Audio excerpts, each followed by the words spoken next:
Your Excellency,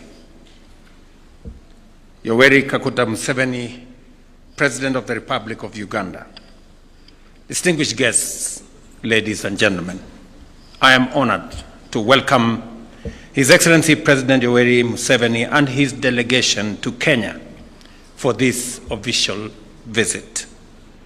This occasion reflects the strength and historical partnership between our two nations, anchored in common ideals, deep respect, and shared ambition for regional stability and progress. Kenya and Uganda are joined together not only by geographical proximity, but also by a long-standing spirit of brotherhood and mutual support within the East African community. My deliberations with President Museveni spanned an extensive range of bilateral, regional, and continental priorities. We reaffirmed our united stance on closer collaboration in key sectors such as infrastructure, trade, energy, security, and regional integration. Our cooperation in these areas aims to catalyze economic development, foster people-to-people ties, and ensure that our engagements translate into tangible benefits for the peoples of our two countries. We are united in our commitment to deepening bilateral cooperation and delivering shared prosperity for our citizens, while also working together towards a stronger and more integrated region. I am pleased to announce the signing, as we've just witnessed, of 8 additional bilateral memoranda of understanding, building on the 17 agreements already in place.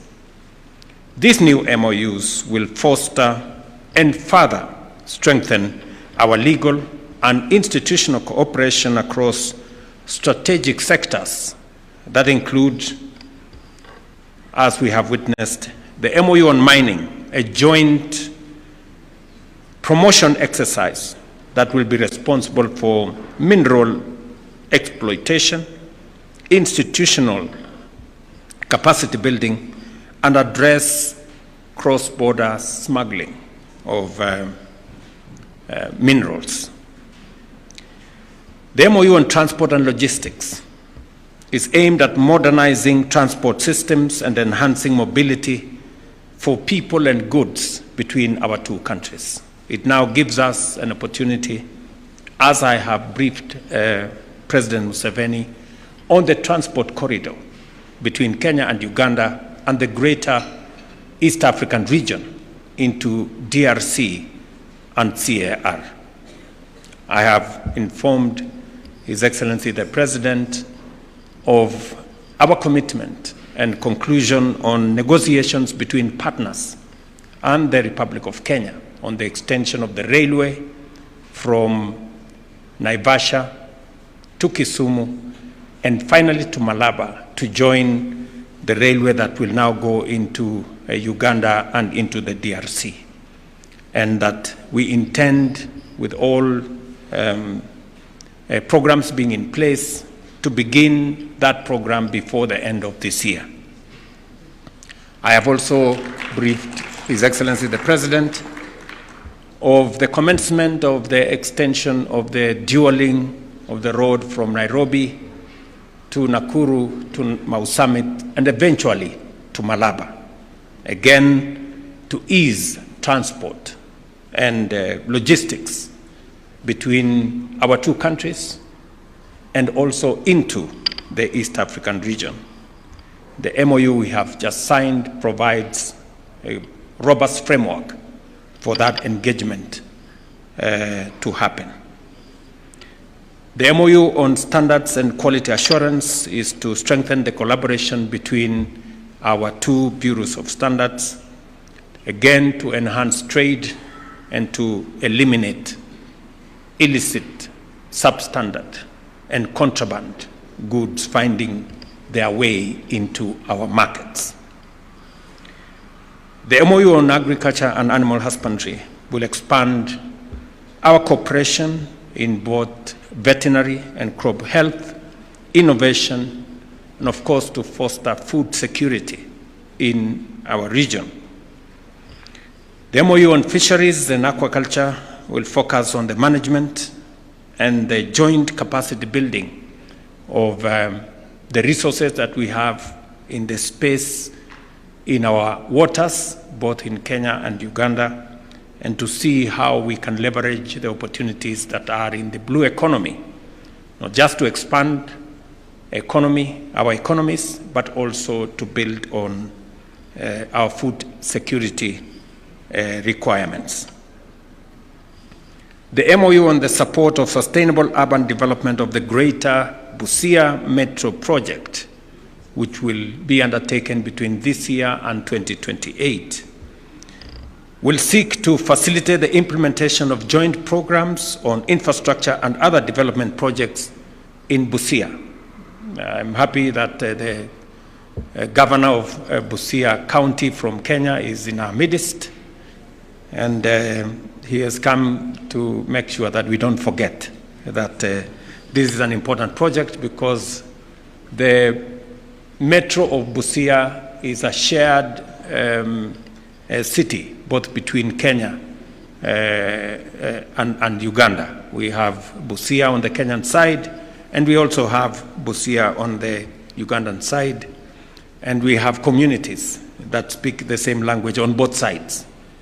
And this will give us the opportunity to do the expanded market, which is an East African initiative to create the transport corridor and infrastructure for the one border post to facilitate easier movement of goods and services into and out of Uganda, to the port of Mombasa and to the East African region on the other side. The MOU on tourism is to promote joint destination and marketing, cultural exchange, and ecotourism. Emormor will now find it much more easy to find his way into Kenya. As you are aware, Mr. President, we have the Teso King, who some Kenyans owe allegiance to him, so sometimes they find their way to Uganda. Somehow he stays in Uganda. Maybe we'll also find some residence for him in Kenya. But part of it is the whole building, the whole system of cultural tourism between our two regions. And just to confirm to you, Mr. President, I have appointed a special envoy for the Atekeri people, which span all the way from the Teso of Uganda and Kenya, the Karamojong, the Turkana, the Pokot, all the way to the people of South Sudan and that region, just to leverage on the culture and tradition and tourism of the communities that live there. Your Excellency, I also appreciate in our consultations that shortly we will be signing the agreement on sharing of resources between the Karamojong and the Turkana communities in northern part of Kenya and Uganda, that will again facilitate greater harmony between the communities living in that area. And on behalf of the people and government of Kenya, and on behalf of the people of Turkana County, to sincerely appreciate your consideration of some of our Kenyans incarcerated in Uganda, that we will shortly be having a conversation on how this can be resolved, both at a government level and at a cultural level. And we look forward to the signing of the agreement on resource sharing that will facilitate these communities to share the resources of water, pasture, and other resources in that region in a manner that is mutually beneficial to the people of our two countries, and that promotes greater harmony between the communities there. And to These agreements also signify our joint resolve to turn our cooperation into practical results that will directly uplift the lives of both our peoples. We also acknowledged the ongoing negotiations on other important instruments, as I have said, notably the cross-border resource sharing agreement, which we hope to finalize this year.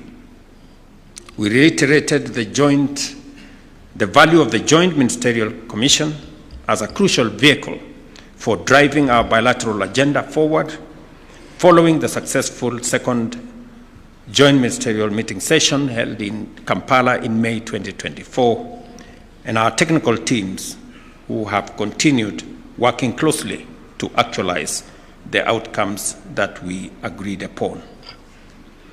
Your Excellency, I must also commend you and the government of Uganda for facilitating greater understanding of the communities around the Little Rock in Migingo, and the conversation that we have had on how we should bring greater harmony and greater understanding of the communities there, and how we can facilitate the joint sharing of resources. And the MOU that has been signed here on fisheries will also facilitate the use and sharing of the resources in the blue economy in a manner that does not create acrimony, but promotes harmony between the peoples of that region.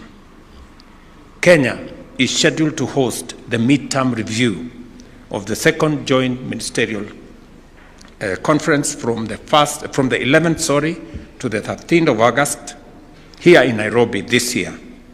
At the principal and permanent secretary level, this will be an important platform to evaluate the implementation and progress, and to set new priorities for the next phase of engagement.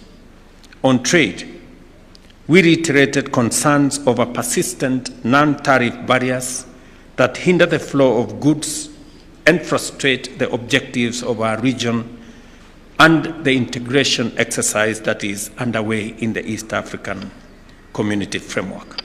We emphasize the need for a principled, practical, and time-bound resolution of these barriers, given their direct impact on livelihoods, especially for farmers and traders. The forthcoming Joint Ministerial Conference midterm review and the Joint Trade Committee meeting in October 2025 will be crucial in ensuring that there are positive outcomes on all these fronts. We also committed ourselves to strengthening regional institutions and furthering the objectives of the East African Community, including progress under the Customs Union, Common Markets, Monetary Union, and ultimately a political federation. I shared my view and that of the people of Kenya, and the shared view between the peoples of our two countries on a fast tracking of the East African Community steps towards a political federation that will bring synergy between the peoples of our two countries and the East African Community in general.